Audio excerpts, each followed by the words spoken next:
Salut à tous, bienvenue. Il s'appelle Laurent Simon Goldenberg, vous le connaissez peut-être. Il a décidé il y a 10 ans de monter en Israël. Son Alia Story, c'est maintenant. Ils ont relevé le défi de l'Alia. Alia Story, c'est vous, c'est nous. Laurent Simon Goldenberg, bonjour. Bonjour. Comment ça va ? Très bien. Bon, on est ravis de vous accueillir. Vous avez décidé il y a 10 ans de monter en Israël alors que vous aviez une situation très confortable, que vous viviez bien en France depuis plusieurs générations. Combien de générations vous étiez en France ? Du côté de mon père, depuis 4 ou 5 générations. Donc on était vraiment... C'est beaucoup, 4 ou 5 générations. C'est rare, oui. C'est rare. Du côté de ma mère, mes grands-parents sont nés en Pologne, mais du côté de mon père, ils étaient déjà en France depuis plusieurs générations, ce qui est effectivement très rare. Ok, donc pour vous, vous étiez très bien et vous ne pensiez pas du tout à quitter la France un jour ? Pas du tout. J'avais mes agences immobilières. On aimait Israël, on avait Israël dans notre cœur, comme beaucoup de Français, de Juifs de France, mais pas d'idée particulière de monter. Alors, qu'est-ce qui s'est passé ? C'est le changement de climat ? On ne sait pas vraiment en fait ce qui s'est passé, mais on a eu l'impression d'être, ça peut paraître un petit peu mystique, mais d'être appelé, que la Terre nous appelait, et d'autres facteurs quand même. Moi, je sentais une islamisation qui montait en France, je l'ai vu arriver bien avant d'autres, et ce climat de violence, vous voyez, que les faits nous confirment actuellement, ce climat de violence, je l'ai senti arriver. Et puis un jour, je me suis dit, mais est-ce qu'on souhaite que nos enfants grandissent en France, en Europe, ou est-ce qu'on a envie de changer de destin ? Alors on s'est jeté à l'eau, c'est le cas de le dire, et on est monté. Alors vous êtes monté, vous n'aviez peut-être pas préparé très clairement ce que vous alliez faire, c'était un peu...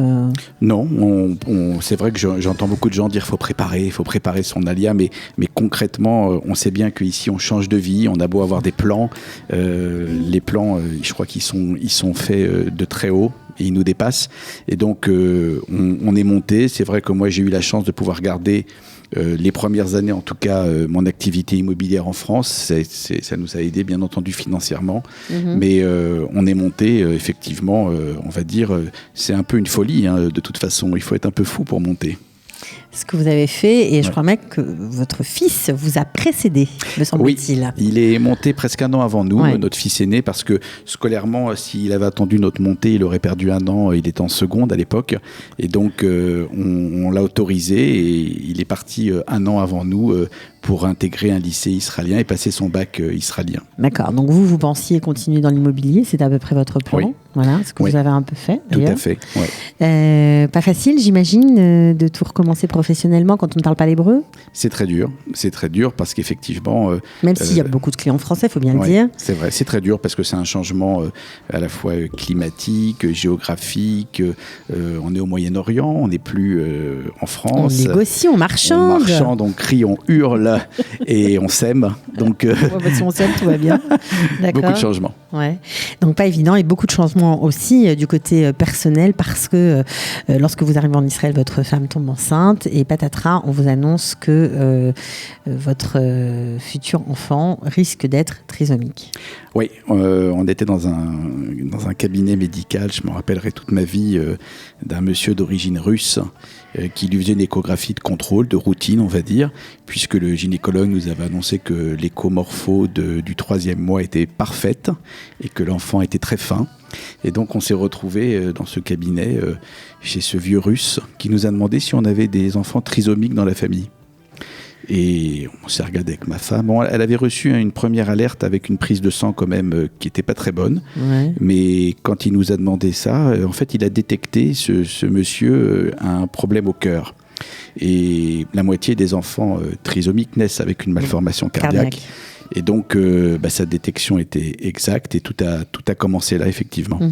Alors vous n'y croyez pas, on va dire ça comme ça.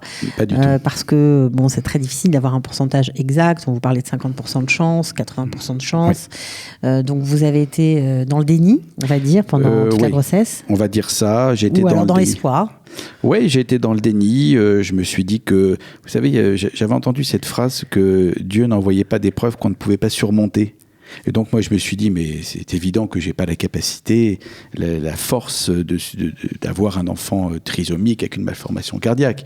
Je suis un petit Parisien bourgeois, mes enfants ont eu au maximum une appendicite, donc jamais ça nous arrivera. HM sait très bien qu'on n'a pas la capacité. Pas capable. Voilà, c'est ça. Et puis finalement, ça s'est avéré exact lorsque le bébé est né, donc votre 4e enfant. Votre femme, évidemment, ne voulait ni avorter, ni rien du tout, elle voulait le garder. Oui. Pour vous, c'était sûr que vous alliez le donner à l'adoption. Moi, ma femme, elle souhaitait mener cette grossesse à son terme.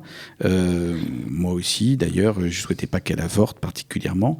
Mais toutes les questions se sont posées. Vous perdez tous vos repères, amyosynthèse, pas amyosynthèse, une amyosynthèse, mais pourquoi ? Pour faire quoi ? Et puis finalement, effectivement, l'enfant est né. Au premier regard, quand j'ai croisé son regard, moi j'ai su qu'il était trisomique parce qu'il avait ses petits yeux un petit peu bridés. Et donc ça a été pour moi plus qu'un choc.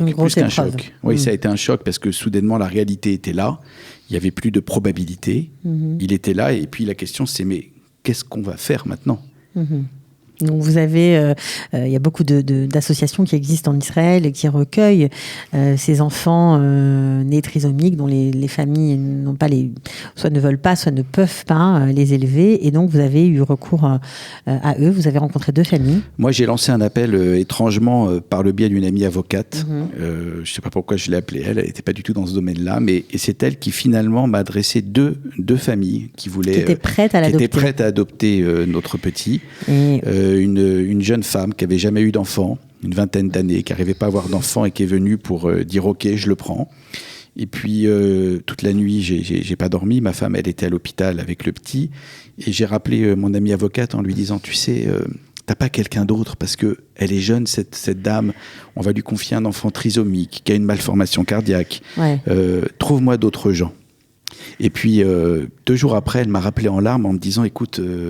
J'ai trouvé une famille extraordinaire qui est prête à te le prendre. Donc on a rencontré cette seconde famille que j'ai fait venir à l'hôpital. Et on avait convenu que après la Brit Mila, dont c'était ma responsabilité, il devrait effectivement adopter cet enfant. C'était convenu comme ça. Votre femme, elle était dans le coup ou pas du tout ? Ma femme, elle s'est enfermée dans le mutisme. Après l'accouchement, elle était, je crois aussi... choquée. Sous le choc. Et puis, j'ai cru comprendre après coup qu'elle voulait me laisser le temps de mûrir et de réfléchir. Et moi, j'étais plutôt dans l'urgence en me disant, mais dans cette idée qu'on n'avait pas la capacité de l'élever, qu'on n'était pas formaté pour. Et donc, la meilleure des solutions, pensais-je, c'était de le faire adopter par quelqu'un. Ouais, et puis finalement, les choses ne se sont pas passées comme ça. Non, finalement, au bout de 3 jours, elle m'a appelé pour me dire il fallait que je vienne la chercher, elle et le petit, à l'hôpital Hadassah Kerem. Et là, vous savez, je me rappellerai toute ma vie, je tournais sur Béguine en voiture, je pleurais. Je me disais, mais qu'est-ce que je vais faire maintenant ? Si je le ramène à la maison, c'est terrible. On le ramenait à la maison, nos autres enfants qui nous ont posé des questions... vous avez 3 autres enfants. 3 autres enfants qui attendaient. Et qui nous posaient des questions. Et puis, vous savez, ça réveille des questions incroyables chez les enfants.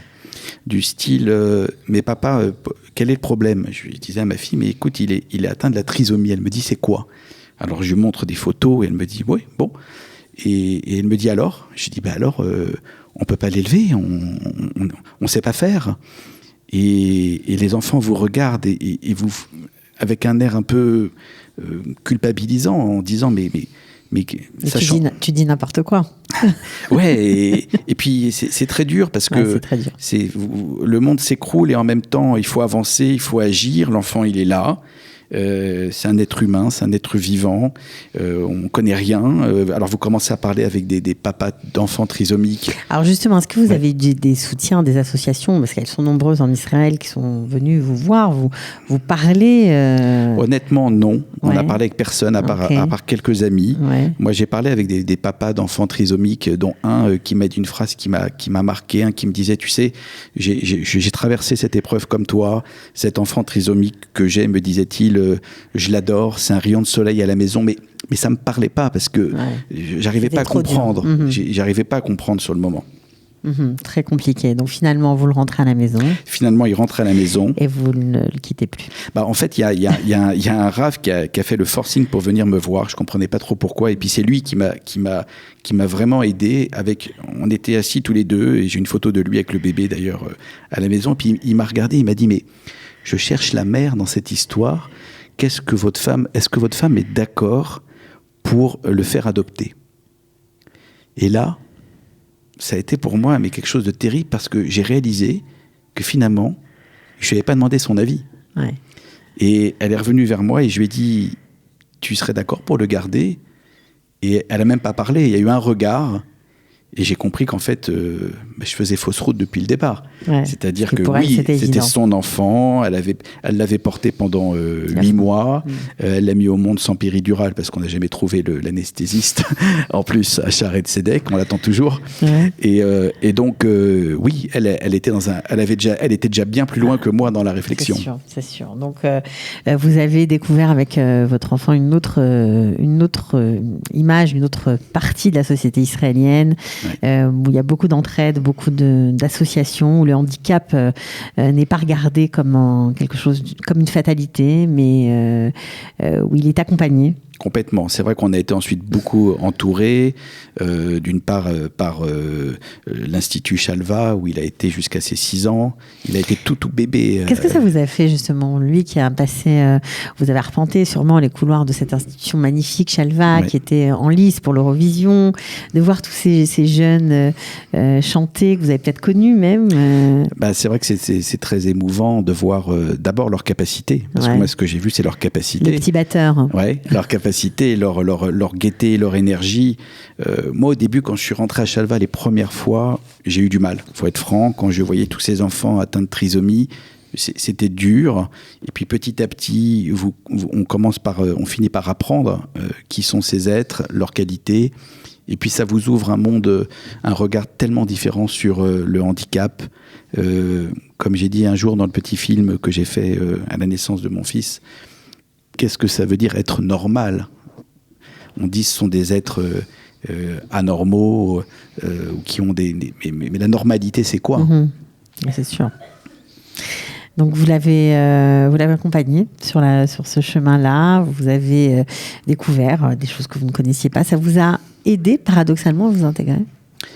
Oui. C'est vrai, parce que d'abord, surtout ma femme, il faut rendre à César ce qu'appartient à César. C'est surtout elle qui s'est investie énormément depuis sa naissance, qui a couru pour tous les soins, parce que vous savez, les trisomiques sont très faibles en muscles au départ, donc elle a fait énormément de visites chez pour lui donner de la force et du bénis. Maintenant, il a beaucoup de force et elle a fait énormément de rendez-vous et elle, du coup, ça l'a énormément aidé pour son ivrite parce qu'il a fallu qu'elle se fasse aussi violence pour comprendre tout ce qu'on lui disait. Et c'est vrai elle allait à toutes les réunions à Chalva avec les parents. Au début, elle comprenait rien. Et puis après, elle comprenait de plus en plus. Donc oui, c'est aussi une aide à l'intégration. C'est paradoxal, mais paradoxalement, oui, c'est vrai. Fait. Et puis aujourd'hui, votre femme, je crois qu'elle donne du soutien à des familles qui, elles aussi, sont confrontées à la naissance d'un enfant trisomique. Elle va les voir à l'hôpital. Voilà, exactement. Elle fait du bénévolat. Lorsque des parents apprennent comme nous, on l'a appris, elle va les voir et elle essaye notre but, si vous voulez, c'est pas de dire aux parents, à tous les parents... de leur dire peut-être ce qui va se passer, oui, comment ça peut se dérouler. Oui, c'est-à-dire l'idée, c'est de démystifier justement cette question du handicap, parce que quand on vient de France, peut-être encore plus que les Israéliens, on a c'est vrai qu'on a cette culture de l'apparence en France, du look, du regard des autres, beaucoup plus que les Israéliens qui se fichent un peu de tout ça et qui ont une grande tolérance et par rapport au handicap. Je crois qu'en France, si on avait eu pareille épreuve, ça aurait été pour nous complètement différent. Ouais. Aujourd'hui, il a quitté donc Chalva, il a une autre institution qui l'a accueilli. Il est en Kita Aleph maintenant, c'est dans une école qui s'appelle Seyer Sod. C'est aussi une institution qui prend les enfants à partir de Kita Aleph.